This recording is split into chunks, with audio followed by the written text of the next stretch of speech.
Fresh comment आया है IMF का। इंटरनेशनल मॉनेटरी फंड ने इंडिया की जीडीपी पर बड़े सवाल उठाए हैं। तो दल्लन टॉप जी, कम से कम आप ये तो जान लीजिए कि आईएमएफ ने अर्थव्यवस्था को सी ग्रेड कहा है कि अर्थव्यवस्था में गणना की जाने वाली जो कैलकुलेशंस हैं, स्टैटिस्टिक्स हैं, अकाउंटिंग्स हैं, उनको गलत कहा है।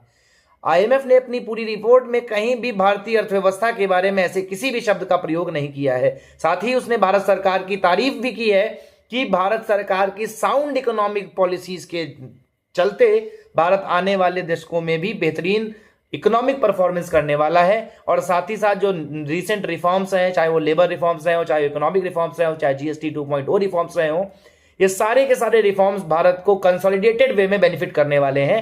ये सारी की सारी बातें उस रिपोर्ट में साफ साफ लिखी हैं। हाँ, उस डेटा में कहीं ना कहीं ये दिया हुआ है कि जो डेटा कलेक्शन मेथोडोलॉजी है भारत की, उसमें जो है रिलायबिलिटी नहीं है, जो कहीं ना कहीं प्रॉब्लम क्रिएट करती है कैलकुलेशन मेथोडोलॉजी में। हालांकि उसका इंपैक्ट इतना बड़ा नहीं है। ये साफ साफ मेंशन्ड है, ये चीज मैंने अभी लगा दी, आप देख भी सकते हैं। इसको मैं थोड़ा सा एक्सटेंड भी कर दूंगा ताकि आपको साफ साफ दिखाई दे कि ये बात बिल्कुल सही है कि डेटा सी ग्रेड की गई है, लेकिन इसका मतलब ये नहीं कि वो डेटा रिलायबल ही नहीं है।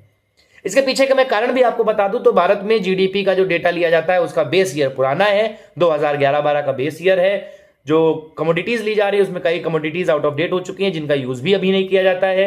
यानी कि जो सीपीआई के है, प्राइस इंडेक्सेस हैं, उन प्राइस इंडेक्सेस का जो वेटेज है वो कम थोड़ा सा डिसबैलेंस हो गया, इम्बैलेंस हो गया, इरेशनल हो गया, तो उसको चेंज करना है। और भी बहुत सारी चीजें हैं जो टेक्निकल लेवल पे, इंप्लीमेंटेशन लेवल पे, एडमिनिस्ट्रेटिव लेवल पे आती हैं, जिनका जीडीपी से कोई लेना देना नहीं है। और साफ साफ बोला गया कि 8.2% की इकोनॉमिक ग्रोथ को यहां पर अचीव किया है।